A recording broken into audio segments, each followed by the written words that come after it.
Hola, bienvenidos. Hoy nuestra investigación será sobre dos hombres que se creían extraterrestres. ¿Han oído ustedes bien?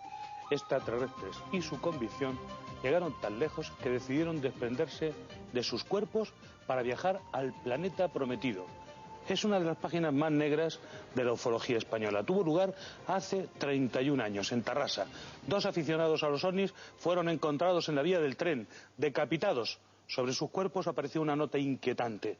Los extraterrestres nos llaman, pertenecemos al infinito, con una misteriosa rúbrica, WKTS.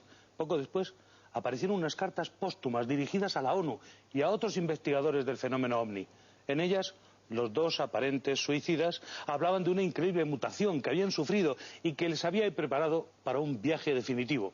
Ellos querían viajar en un primer episodio a Júpiter, donde luego se encontrarían la base alienígena más cercana. 3 décadas después, aquel misterioso suceso va a ser llevado al cine en la actualidad.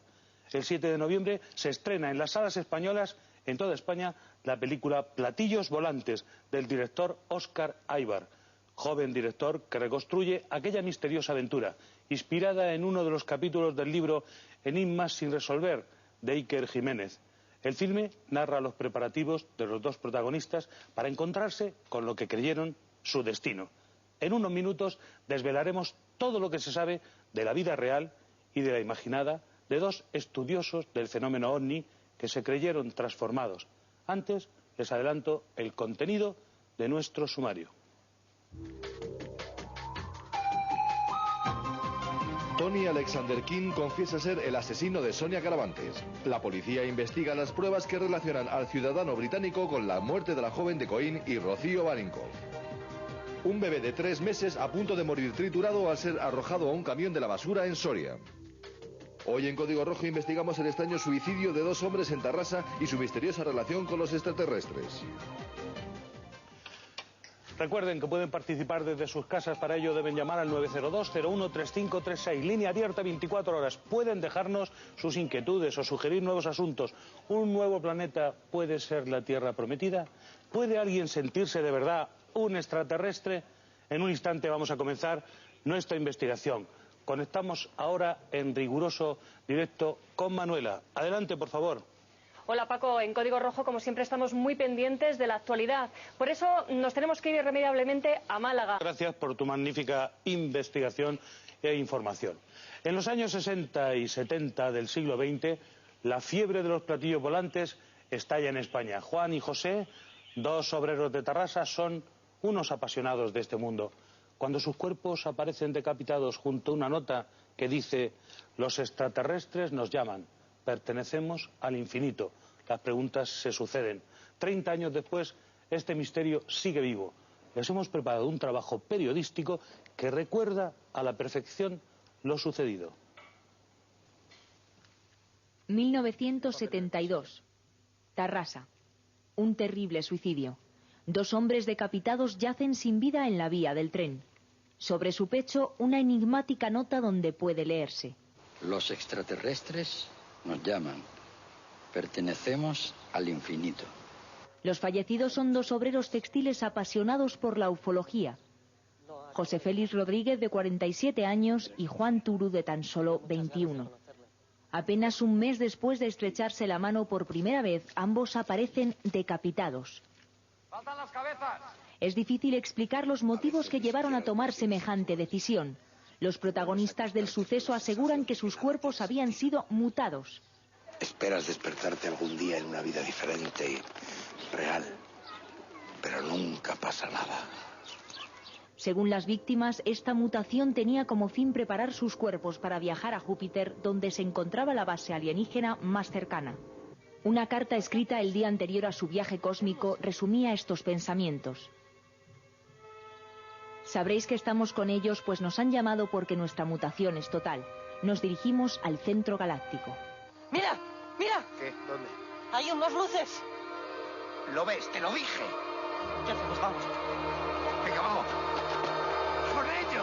El mayor de los suicidas había concebido una doctrina cósmica espeluznante. ¿Has oído hablar de los hombres de negro? Sí, Son de la CIA. Se dedican a eliminar pruebas y testigos relacionados con los extraterrestres. Sus seguidores creían en el contacto con otros seres. Solo 6 años después de su muerte, 2 adolescentes son encontrados muertos en la vía férrea de Lérida, en la misma posición que los suicidas de Terrassa. Han pasado 30 años. La investigación policial deja cabos sueltos. No hay nada claro acerca de las razones que llevaron a estos 2 hombres a arrojarse a la vía del tren como forma de trascender. ¿Qué hacemos con esto? De momento no toque nada.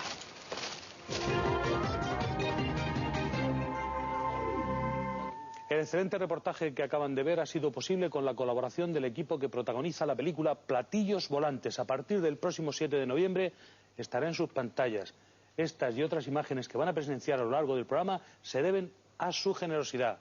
Agradecemos tan importante colaboración. Nos llaman los extraterrestres, publicaba en su portada el Semanario Nacional de Actualidad. ¿Por qué? Para explicar la muerte de los supuestos contactados suicidas. José Félix Rodríguez Montero, 47 años, y su compañero Juan Turu Vallés, de 21, son los protagonistas de esta historia verdadera. Nos acompaña Iker Jiménez, periodista de Lo Extraordinario, autor de este libro, Enigmas sin resolver, y colaborador habitual en diferentes medios de comunicación. Actualmente presenta Millennium 3, Espacio de Misterio, en la cadena SER, y dirige la página web www.ikerjimenez.com. Bienvenido, Iker. Hola, Francisco. ¿Quiénes eran? Encantado de que estés aquí. José Félix Rodríguez y Turu Vallés. Pues podíamos ser cualquiera de nosotros, sinceramente. No hay que pensar que esta historia se reduce a delirios o a personas místicas. Eran unas gentes humildes, tranquilas, sencillas, que vivían en un ambiente quizá un poco opresivo que además la película refleja perfectamente. La Terrassa industrial, gris, oscura de aquella época, envuelta en huelgas y reivindicaciones de todo tipo. Ellos se abstraían con una afición que eran los ovnis, pero sanamente. Empezaban a investigar, a buscar luces en el cielo, tuvieron algunas experiencias al parecer extrañas antes de su muerte, y lo cierto es que hay que alejar la idea de que eran unas personas completamente grotescas, ¿no? Eran un hombre casado, nacido en Sevilla, trabajador textil, y el otro que se iba a casar dentro de poco, Juan Turu. Hubo una bomba química, algo estalló entre ellos, una apasionada historia de investigación les condujo al final a la vía del tren. Pero eran personas como cientos de miles, podría decir, de interesados en los ovnis en aquella época. Lo único es que iniciaron una macabra operación, acabar con sus vidas. Yo creo que ellos, Paco, no se consideraban extraterrestres en sí, sino que su contacto con ellos les estaba mutando poco a poco, creían que llegaba el fin del mundo, veían las noticias y pensaban que este mundo era un sitio inhóspito, y pensaban que otras lunas, otros mundos podían ser habitables y que solo unos elegidos como ellos podían viajar. Lo raro de toda esta historia es la rapidez con la que se cumple el proceso. Si hablamos de años, pensaríamos, bueno, pues alguien se puede volver tarumba en ese tiempo, pero apenas unos meses entre el conocimiento que tienen mutuamente Juan y José Félix y su muerte. Eso quizás es lo más extraño a nivel mental, lo que les ocurrió en tan poco tiempo, ¿no? Iker Jiménez, autor de este libro, Enigmas sin resolver, publicado por la editorial Edad. ¿Usted cree en los ovnis? Yo creo, como soy periodista, Francisco, y usted lo sabe bien, no es cuestión de creer o no creer, sé o no sé. Y sé que los ovnis existen, lo que no sé es qué son. Desgraciadamente los medios de comunicación, y esto es una honrosa excepción, tratan fatal estos temas, ¿no? Y nos acostumbramos a que la palabra ovni esté acompañada de un tipo sinvergüenza envuelto en túnicas diciendo que viaja a Venus, ¿no? Los ovnis son una historia muy distinta. Tenemos 3.000 folios en las dependencias del Ejército del Aire que durante 25 años fueron secretas. Tenemos información de que en ocasiones muy concretas han visto cosas extrañas, y eso creían estos 2 hombres. Quizá dieron el paso, que aquí hay que aconsejar a la gente, ese paso que siempre es arriesgado, de la duda de, bueno, pues puedo ver cosas, a la creencia absoluta. Y esa fe ciega les llevó rumbo a Júpiter en un tren de muerte, ¿no? Poniendo las 2 nucas en los raíles. Y hay una cosa que a mí todavía me pone los pelos de punta, Francisco. No estaban atados, ¿verdad? No. Estaban libremente los 2. Nadie sabe. Es una con la cabeza sobre el raíl de la vía. En una estación muy extraña, donde ya había habido suicidios previos, Torrebonica, hoy casi abandonada. en una recta larguísima y nadie comprende cómo... O sea, que vieron o escucharon cómo llegaba el tren. Efectivamente, es lo que le iba a decir. El tren que acabaría con su vida. Estuvieron viéndolo por lo menos un minuto y sintiéndolo. Mire, hablan de ellos como los extraterrestres de Tarrasa y dicen que fueron unos contactados. ¿Qué significa esto, Iker Jiménez? Bueno, ¿Qué es ser un contactado? Contactado es una palabra que surge sobre todo en Estados Unidos a partir de los años 50. Hay varias personas relacionadas con la NASA que ponen de moda este tema, porque algunos exfuncionarios de esta agencia, curiosamente, bueno, no sé qué ocurriría, se creen estar en poder de contactar mediante mensajes con seres de otros mundos. Estamos hablando de otra época, de otras aficiones, de otras obsesiones, y esta gente utilizaba diferentes medios, la película lo expresa perfectamente, para supuestamente tomar contacto con esas divinidades, extraterrestres, ángeles, llámenlo como quieran. Una de ellas era la escritura automática. Se ponían frente a un folio en blanco, se concentraban y supuestamente siempre salían una serie de mensajes. Hubo casos muy célebres en los que estos mensajes anticipaban, Francisco, una fecha, una hora. Dice usted escritura automática, es decir, una vez que uno está en contacto con el ente, se pone a escribir sobre un papel en blanco, supuesto ente, y hay un mensaje que le deja y que él escribe como si fuera el dictado. Efectivamente, incluso en este caso concreto de los suicidios de Tarrasa, hay un dato estremecedor, y es que al parecer ellos estaban en contacto con algo, o con su propia mente, o lo más oscuro de su mente, que les llevaba a determinados sitios. Hicieron investigaciones... No sea usted tímido, no sea cobarde. Diga lo que piensa de verdad. No, si yo para nada, todo lo contrario, siempre he sido así, Francisco, y usted me conoce. Yo creo que esta gente realmente tuvo experiencias extrañas, experiencias previas a su muerte. Y quizá les interpretaron de un modo, bueno, demasiado fantasioso, y acabaron convencidos porque uno de ellos era un ser muy especial. José Félix Rodríguez Montero, nacido en Aguadulce, Sevilla, era un hombre que ya había tenido sus procesos de desencanto con la religión, no participaba de las huelgas, de la pasión por el comunismo que había en la época enfrentándose a la policía. No, él había descubierto un mundo extraño y se creía con cierto poder. Y lo que sabemos por la investigación que pudimos realizar muchos compañeros es que este hombre tenía algún tipo de poder, algún tipo de mentalismo, algo que sedujo rápidamente a ese joven contable que se iba a casar, que tenía la vida más o menos resuelta, y algo le hizo este hombre que le dejó fascinado, algo para acompañarle a un viaje al más allá, ¿no? Y un dato que, si quiere, Francisco, luego profundizaremos, que es estremecedor. No es un único caso. En Brasil, pocos años antes, otros dos hombres habían decidido matarse de la misma forma, en Niterói, poniéndose unas máscaras de plomo y dejando una nota igual.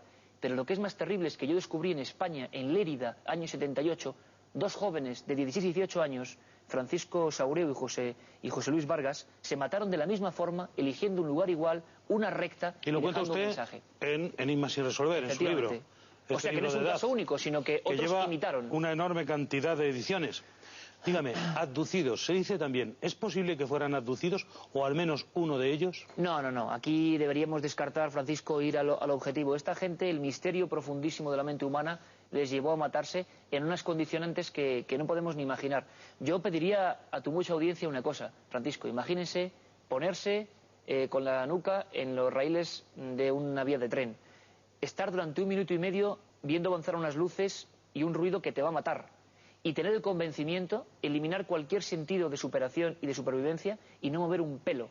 Y es más, tener la frialdad para dejar una nota que pone: los extraterrestres nos llaman, pertenecemos al infinito. Hay teorías ya muy policiales que piensan que hubo más gente. E incluso, y esto yo creo que no lo he contado nunca, yo creo que en la Cataluña de los años 70 hubo algunos grupúsculos que estuvieron presentes en operaciones como esta. Gente que se autoinmoló. En 1972 aparecieron decapitados cerca de la vía del tren.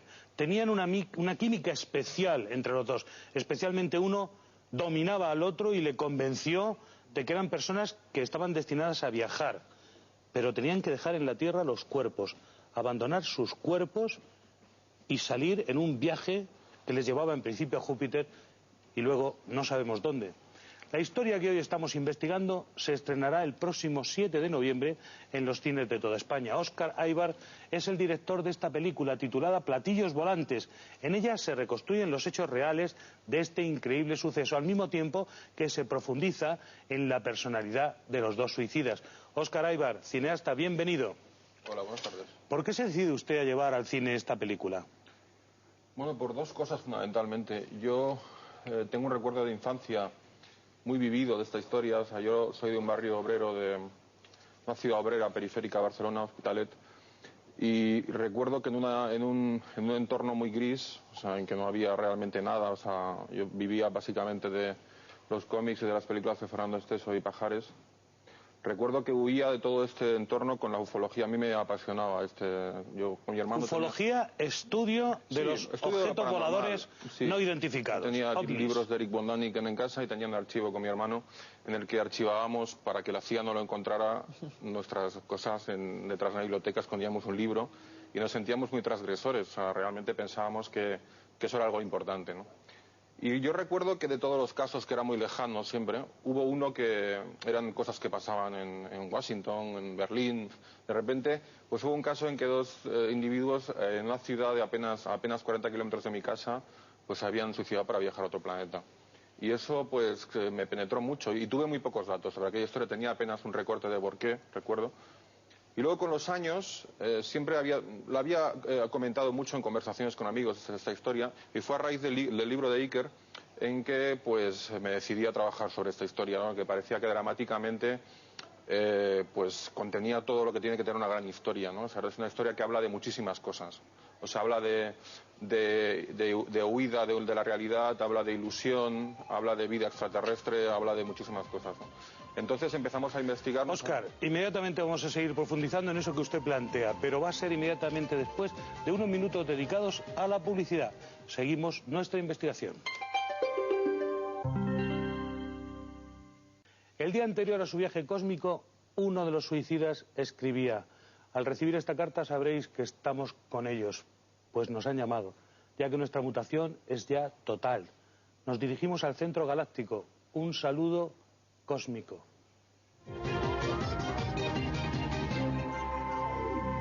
Los dos ufólogos estaban de acuerdo en trasladarse a otra dimensión. Óscar Aybar, estaba usted en el uso de la palabra, cuéntenos. Estaba contando que retomamos el interés para decidirnos hacer esta película a raíz del libro de Iker Jiménez, y que una vez decididos hacer el guión, junto con Pedro Costa, que es el productor de la película, hicimos un trabajo de campo. Y bueno, ampliamos un poco la información que ya nos había facilitado Iker. Tuvimos la suerte de hablar con el comisario jefe Valdivieso de Tarrasa en ese momento, que fue casualmente en su época de inspector, cuando empezaba en la policía en el cuerpo, el que levantó los cadáveres. Nos facilitó mucha información sobre el momento del suicidio. Y luego, a raíz de hablar con familiares y de estar in situ en Tarrasa durante 3 meses, pues nos empapamos de la atmósfera de esta historia, ¿no? Y realmente pues llegamos a respirar. Yo cada día pasaba por la puerta de ellos dos para ir al rodaje.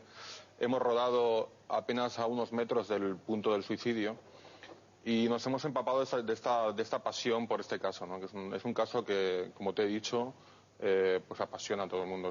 Tiene una fuerza que hace que la gente quede atrapada por esta historia. Enseguida vamos a seguir hablando de platillos volantes, de esta historia interna de dos personas que se interrelacionan muy fuertemente entre ellas, y uno consigue llevarle al terreno hasta el punto de dar la vida por una idea. La personalidad de los dos misteriosos aficionados a la ufología es una de las cuestiones más complicadas de determinar. Tenemos con nosotros, y la suerte de que esté aquí, al prestigioso Tomás Ortiz Valero, psiquiatra de reconocido prestigio.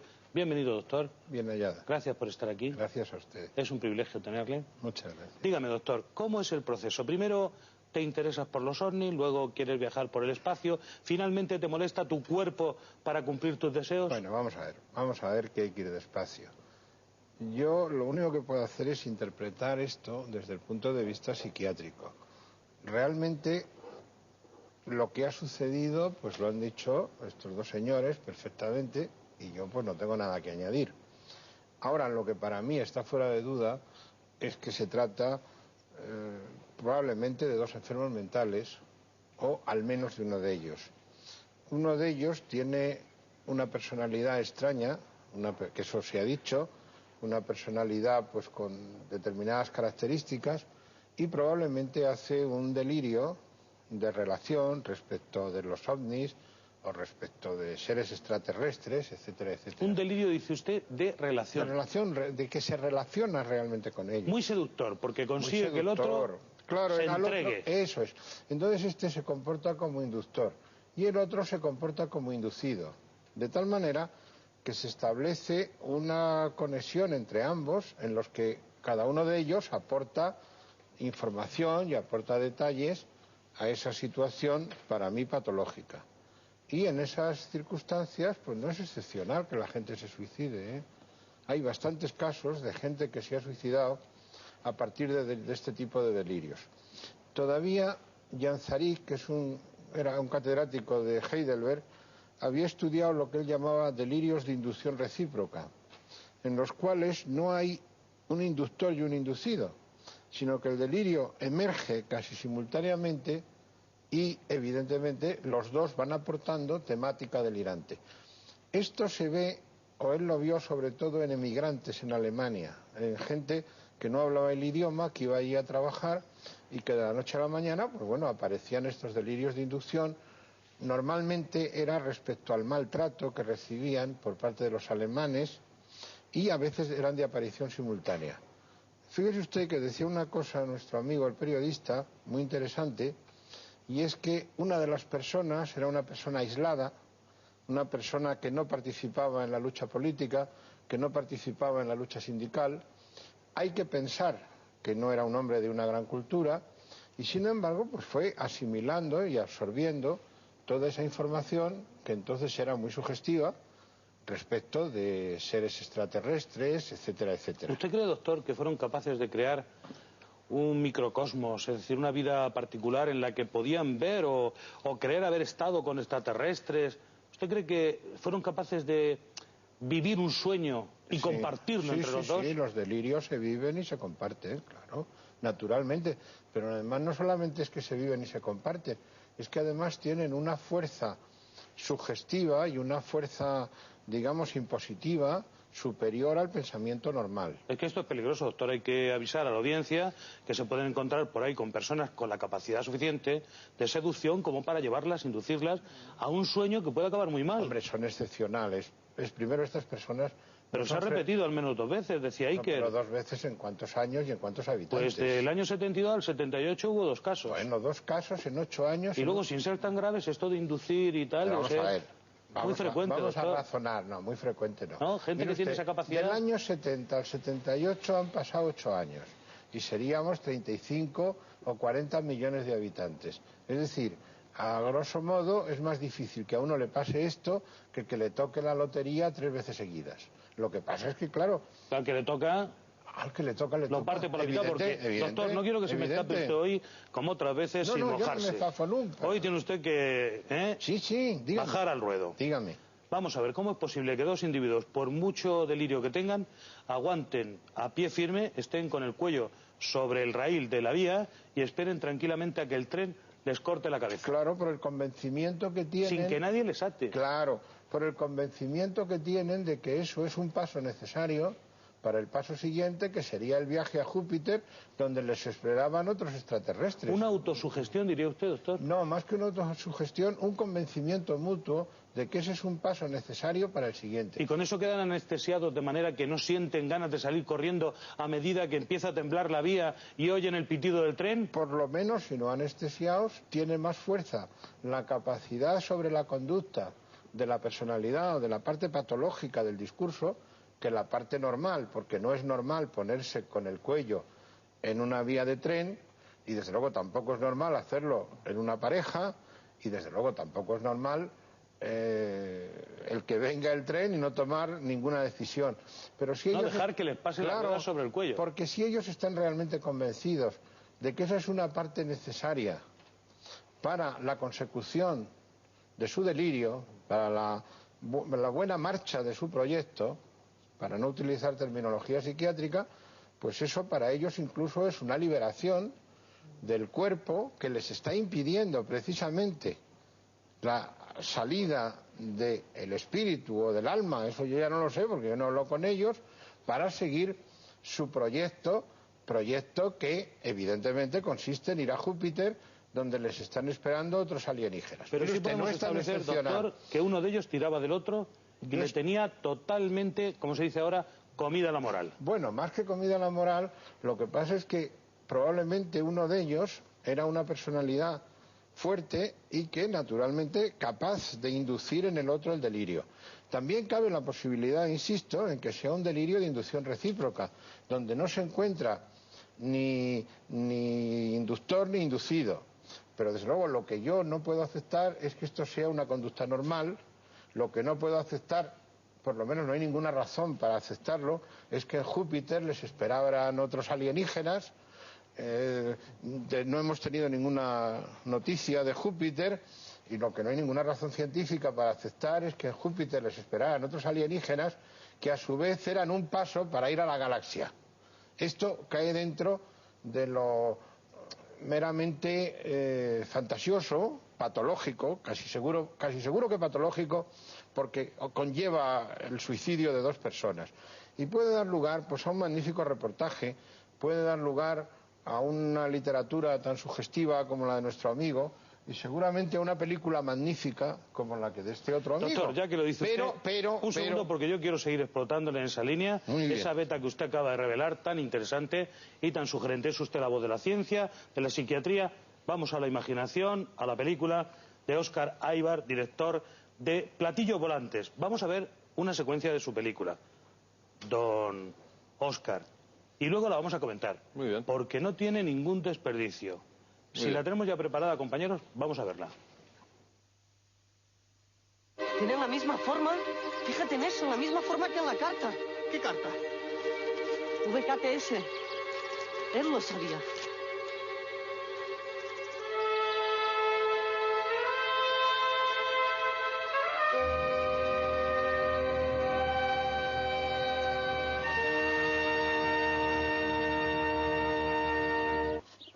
Este último sobre que me envió, ¿son de verdad los planos de un platillo volante? ¿Usted ha visto alguno? Yo los conozco muy bien, Juan. Vendrán en el último momento. En helicópteros, supongo. ¡Mira! ¡Mira! ¿Qué? ¿Dónde? Hay unas luces. ¿Lo ves? ¡Te lo dije! ¿Qué hacemos? Vamos. Venga, vamos. ¡Con ellos! ¡La conferencia ya ha empezado! ¡Hola! ¡Somos Juan y José! ¡De España! ¡Nosotros dimos los mensajes! Platillos Volantes, dirigido por Óscar Aybar, producido por Pedro Costa Producciones. Don Óscar, ¿ha seguido usted fielmente lo ocurrido en la realidad o ha tratado de novelar en su película? Yo, mira, te podría decir que, escuchándolo aquí a los amigos compañeros, pues te podría decir que Iker ha dado la explicación periodística del caso, el doctor la explicación científica, y yo he dado la explicación dramática.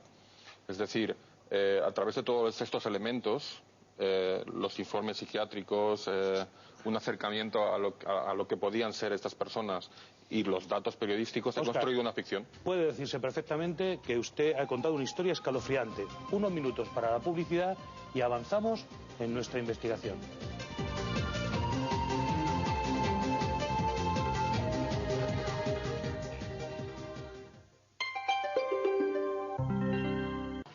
Poco después de ser hallados decapitados en la vía del tren, aparecieron unas cartas póstumas, extensas, sobrecogedoras, de los supuestos extraterrestres de Tarrasa. Los destinatarios son investigadores del fenómeno OVNI y responsables de la ONU. En ellas hablan de una increíble mutación del cuerpo, previa al viaje definitivo.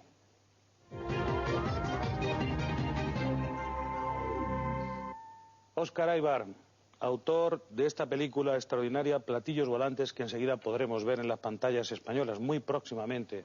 Usted ha hecho una intensa investigación sobre el caso para poder luego recrear la historia.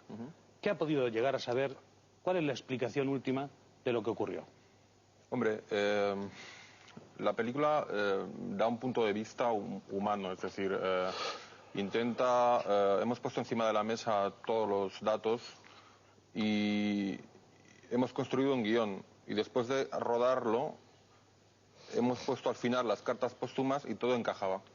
Una cosa que un poco da a entender que de alguna manera nos hemos acercado a lo que pudo ser la historia. No revele usted el final porque debe ser intrigante. No lo voy a hacer. Pero de todas formas es una historia que sigue teniendo y tendrá siempre muchos enigmas. No podemos meter una cámara en las reuniones de ellos. Todo el gran misterio que engloba esta historia se basaba en 2 cosas muy extrañas, que son la psicografía algo que estaba muy de moda entonces, que era el método que ellos utilizaban para contactar con los extraterrestres. Psicografía, dice usted. Perdón, la psicografía. ¿En qué consiste? La psicografía es algo tan sencillo que Iker seguro que te puede explicar mejor que yo. Es algo tan sencillo como coger un bolígrafo y un papel y creerse en contacto directo con un dictado de otros. Creerse, dice usted, en ningún momento se puede entrar en... Bueno, sí, le preguntaremos yo soy al muy especialista. escéptico en cuanto a estas cosas. Sí. Reconozco que hay un misterio ahí y ellos seguro que creían en este misterio. Oiga, enseguida voy a preguntarle porque ardo de curiosidad a Iker Jiménez, que es un auténtico sabio en todo esto. Pero dígame una cosa. Quienes vayan a ver su película, que seguramente serán centenares de miles, ¿saldrán vacunados con respecto a este tipo de historias? ¿Tendrán alguna prevención respecto a alguien que pueda comerles el coco, como decíamos aquí, o abducirles mentalmente, o dominarlos hasta el punto de llevarlo a donde no quieren? Mira, yo lo que no he querido hacer es una apología al suicidio. Es una cosa en la que se podía caer fácilmente en este tipo de historias, ¿no? Estamos totalmente en contra. Sí, totalmente en contra. Creo que en ningún momento he pretendido que un adolescente de 15 años con problemas familiares y muy imbutido en la ufología pueda llegar a querer imitar a estas dos personas, algo que a mí me da mucho miedo. Muy importante. A pesar de querer lo contrario en la película, querer que tú comprendas a esas dos personas. Entonces yo he querido que a través de la película puedas comprenderlas, pero no compartir sus acciones. Muy importante ese mensaje, que se queden con ello todos nuestros espectadores, especialmente las familias que tengan chicos con problemas. Iker Jiménez, vamos a la cosa más interesante quizá de todo este entramado. Uno de los grandes misterios de este caso son esas cartas leídas tras la muerte de los dos. Párrafos como el que sigue. Llegados a Júpiter nos reciben varios seres, nos dan la bienvenida y paseando por una ciudad veo un autotren que va lo mismo por el aire que por la tierra. Se le atribuyen al joven de 21 años. Joven de 21 años, Juan Turu, 6 días antes de aparecer decapitado. Iker, ¿qué era lo más interesante del contenido de estas cartas? Muchas cosas, entre otras saber, por ejemplo, que el que inicia esta relación realmente es el joven, poniendo un pequeño anuncio en una sección de anuncios por palabras de una revista que era muy popular, que empezaba a tocar estos temas en España, que se llamaba Algo, y a raíz de esa llamada a la investigación, en aquella época en España, es que claro, no nos podemos hacer una idea, ¿no?, del fervor y del bullir de grupos de investigación, incluso en universidades, que se preguntaban por el fenómeno OVNI. En nuestro país había sido... ¿Diría usted que era una línea de escape en una atmósfera opresiva? Eso sería, sí, una respuesta propia de la sociología. Yo creo que también, sí. La política estaba muy difícil entonces. También, y también es cierto, Paco, que en el año 68 el Ejército del Aire Español, durante 25 años estuvo así, pone el sello de materia reservada sobre el fenómeno OVNI, por un decreto directamente del ejército norteamericano. Esa sensación, junto con un verano que fue intenso en avistamientos, hubo telediarios que empezaron con varias noticias, como el caso de Valladolid, el caso de Salamanca, con tema OVNI en el telediario, hizo que se popularizara el tema y que hubiese incluso cierta sensación de inquietud para alguna gente. El tema OVNI estaba en las portadas, hoy nos lo imaginamos, de ABC, de... Lo he vivido, ¿eh? Exactamente, es decir, era un fenómeno que estaba ahí, Juan rotundo. José Benítez, reporteros dedicados solamente en la magnífico prensa. Escritor de todos estos temas, hizo entonces su gran periplo. Y antes, por ejemplo, los ovnis. el periódico ABC en el año 68 dedica, que es un elemento importante, dedica una sección solamente al tema OVNI, por un gran escritor, Carlos Murciano, y entonces hay un caldo de cultivo importante. En los años 70 principios surgen como setas, como hongos, los equipos de investigación, que en el fondo eran una serie de jóvenes con más o menos voluntad, con unas grabadoras, unos cuadernos, que sí que es cierto que acudían a los lugares donde la gente decía ver cosas, huellas, todo tipo de historias que luego en los años 80 sufrieron una bajada. Quizá lo más interesante es saber que es el joven el que empezó esa llamada, que recibió a alguien muy especial como este José Félix, que le demostró de alguna forma, que no sabemos cómo fue, con algún tipo de demostración. Hay un familiar de José Félix, un primo, que decía que este hombre llegó a levitar en un momento dado. Son palabras de su propio primo. ¿A levitar José Félix? A elevarse del suelo. En un estado, delante de su compañero. Claro, de trance místico, y que esto dejó a Juan Turu absolutamente fascinado. Oiga, es que dejaría a cualquiera. Hombre, imagino que sí, ¿no?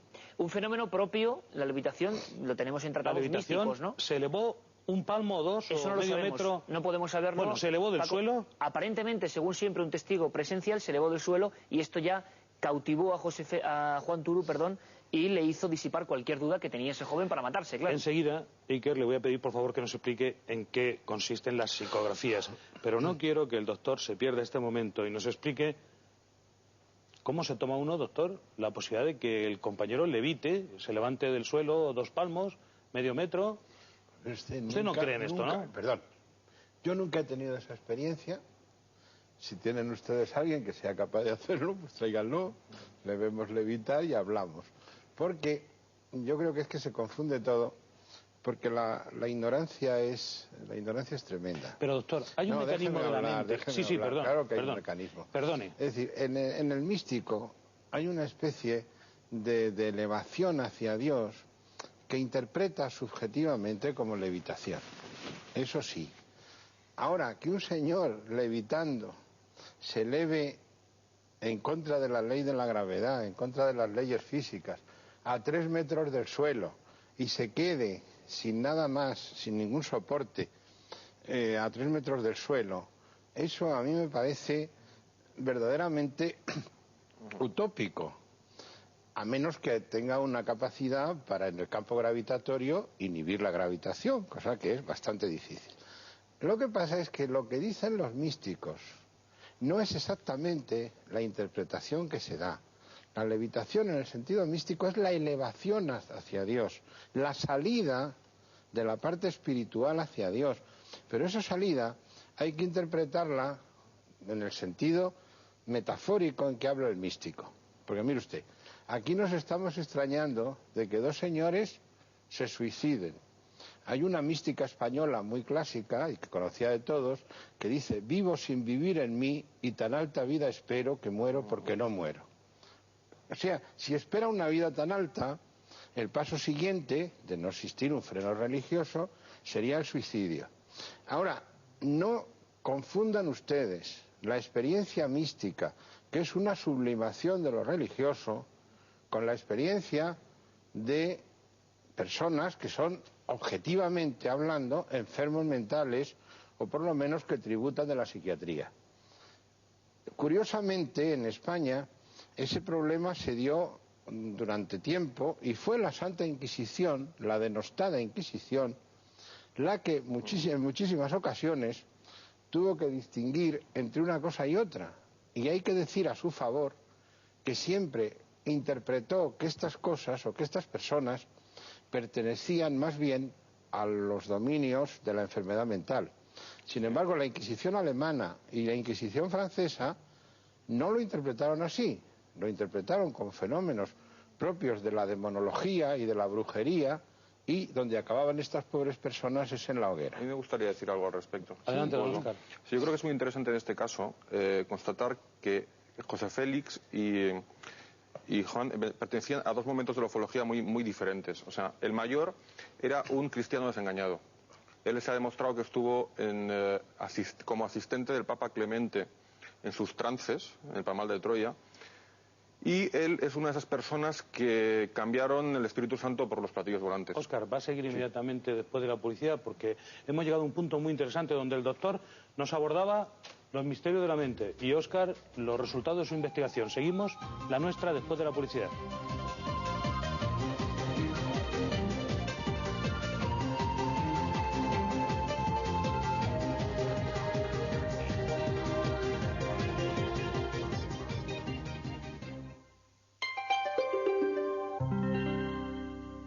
Les recuerdo que pueden participar en el programa llamándonos a nuestra línea de participación. Es el 902-01-3536, abierta 24 horas al día. La investigación posterior a los sucesos encuentra unas fotografías en blanco y negro que al parecer habían sido obtenidas en los alrededores de Sabadell.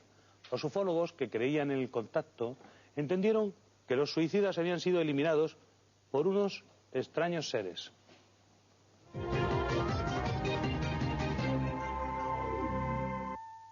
Las investigaciones policiales dejan cabos sueltos. Resulta complicado encontrar una explicación coherente a lo ocurrido. Por ello, algunos han pensado en los extraños seres vestidos de oscuro.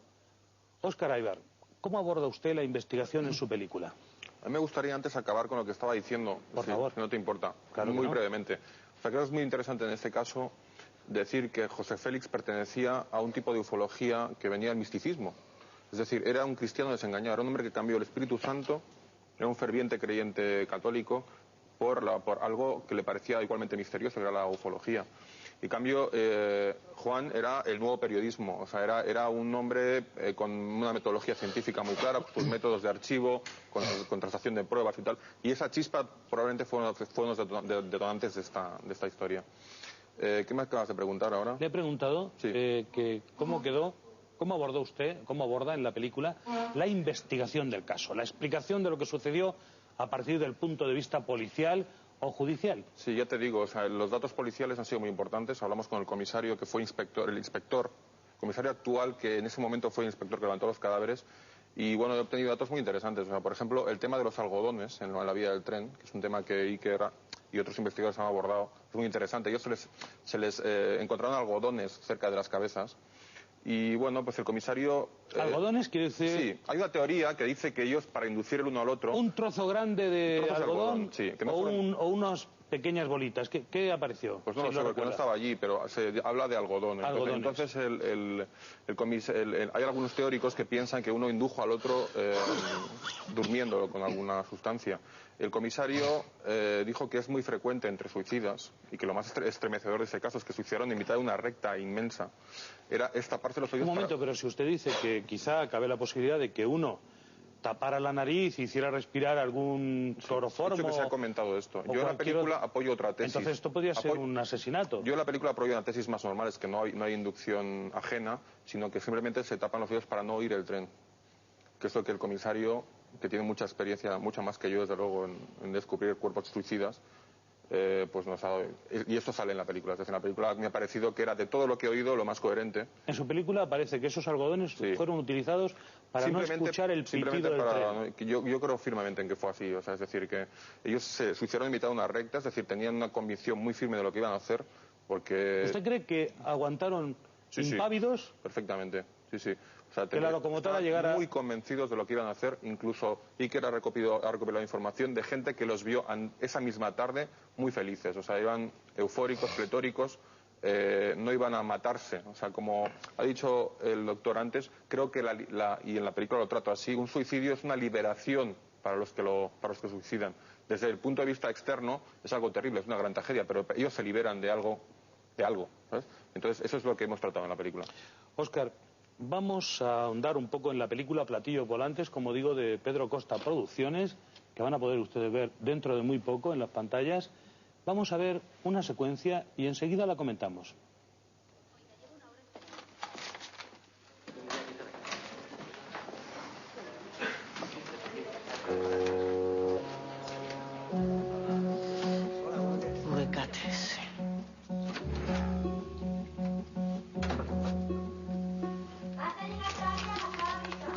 Esta mañana tengo que llevar un paquete a casa del señor Botifoll. No entro hasta la tarde. Anda, que ya podía subirte un poco el sueldo con todo el trabajo que me das. La madre que me parió. Hay que andarse con cuidado. Últimamente están desapareciendo ufólogos por todo el mundo.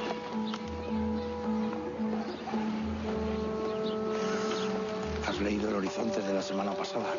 Sí. El 13 de julio encontraron al investigador James E. McDonald en su despacho, con un tiro en la cabeza. Sí lo he leído, pero... Creo que tenemos que suspender esta reunión por motivos de seguridad. Óscar, qué gran actor. Maravilloso actor. Uno de los grandes actores de carácter de este país. Dígame, ¿a qué corresponde el momento que hemos visto? Ellos se cartean durante un tiempo a través de un apartado postal que tenía el joven y el mayor lo deslumbra con una serie de conocimientos misteriosos. Por ejemplo, le envía unos planos de un platillo. O sea, despierta el gran interés del joven para conocerle. Y ese es el primer encuentro de ambos. En ese primer encuentro, el mayor habla de los hombres de negro. Ya él dice que tienen que ir con mucho cuidado en sus siguientes encuentros. ¿Quiénes son los hombres de negro? Los hombres de negro es algo que la gente joven hoy en día cree, a partir de los estrenos cinematográficos de Hollywood, cree que es algo muy reciente. Pero es algo que estaba muy de moda en la ufología de los años 70. Es una ala de la CIA que supone que elimina pruebas y testigos de avistamientos o de existencia de vida extraterrestre en España, en el planeta. Entonces se hablaba muchísimo, o sea, de los hombres de negro estaban muy presentes. Incluso que ellos creían. O sea que las películas de Will Smith recuperan un viejo temor de individuos que borraban toda prueba sobre la existencia real de extraterrestres, contactos, etcétera, ¿no? En la película nosotros jugamos con un recurso dramático, que es que realmente ellos se sienten perseguidos en sus reuniones y se sienten que están haciendo algo muy misterioso y secreto. Luego resulta que los hombres de negro son pertenecientes a la Dirección General de Seguridad y la cosa pues acaba muy mal, ¿no? Y bueno, básicamente... No nos cuenten más de la película porque vamos a ir a verla. Iker Jiménez, no quiero que se vaya usted esta tarde sin contarnos. ¿Cree usted de verdad, firmemente, que estos dos individuos se tendieron sobre las vías a esperar a que el tren les matara y que hay que descartar esa hipótesis del posible asesinato, que uno, quizá el mayor, tapara la nariz del otro con algún tipo de narcótico?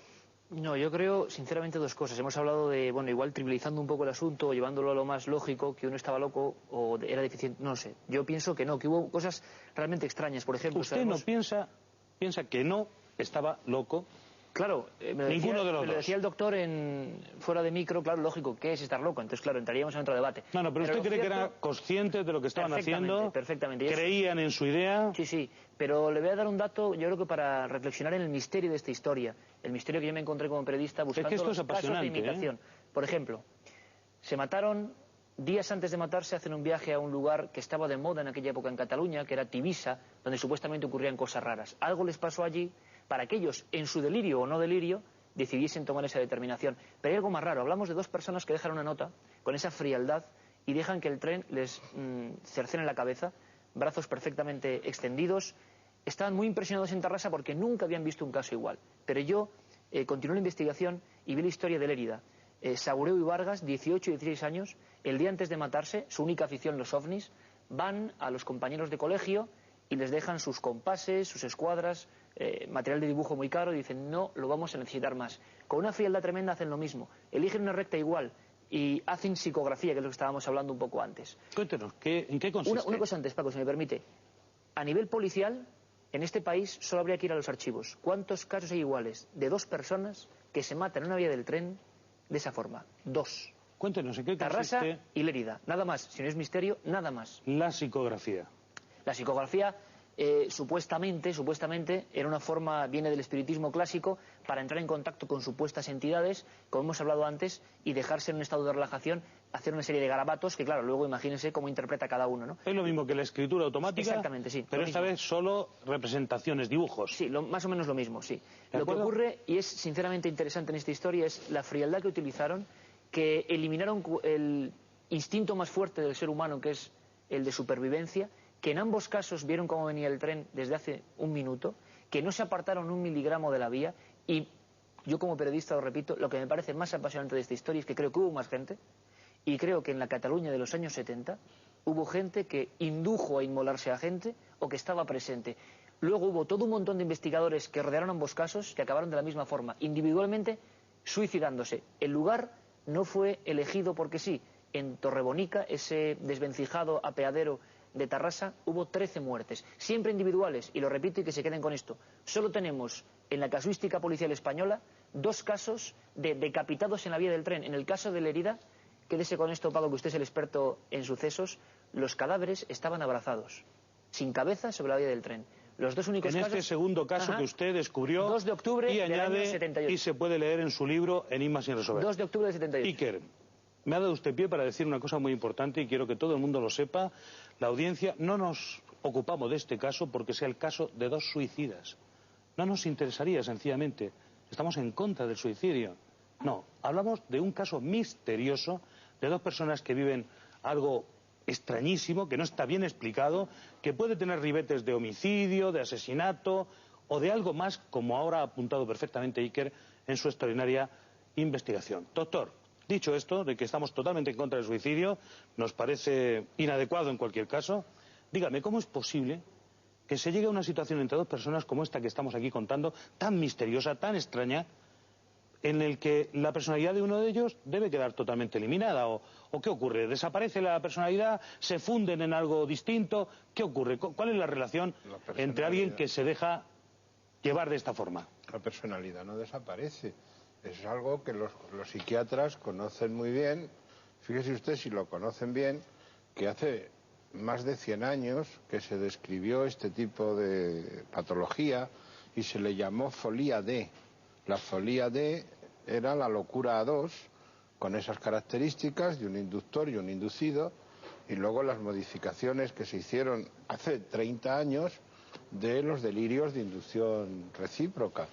Es decir, que esto que resulta efectivamente misterioso y que evidentemente no tenemos todas las respuestas para las preguntas que nos pueden surgir, para los psiquiatras es algo ya muy conocido y muy relativamente manido. Ahora, la pregunta sería, ¿la psiquiatría es capaz de explicar la totalidad de la conducta humana? Evidentemente no. La psiquiatría aporta unos datos que tienen una cierta base científica. Doctor, nada más. Tenemos que dejar ahí, lo siento, no es una interrupción, perdóneme, continuamos en Código Rojo. Les tengo que despedir. Iker Jiménez, periodista de Lo Extraordinario, Óscar Aybar, director de cine, Tomás Ortiz Valero, extraordinario psiquiatra, gracias por habernos aportado opiniones y experiencias. Gracias al equipo de Platillos Volantes por las imágenes de su interesante película. Muchas gracias a todos. Y la conclusión.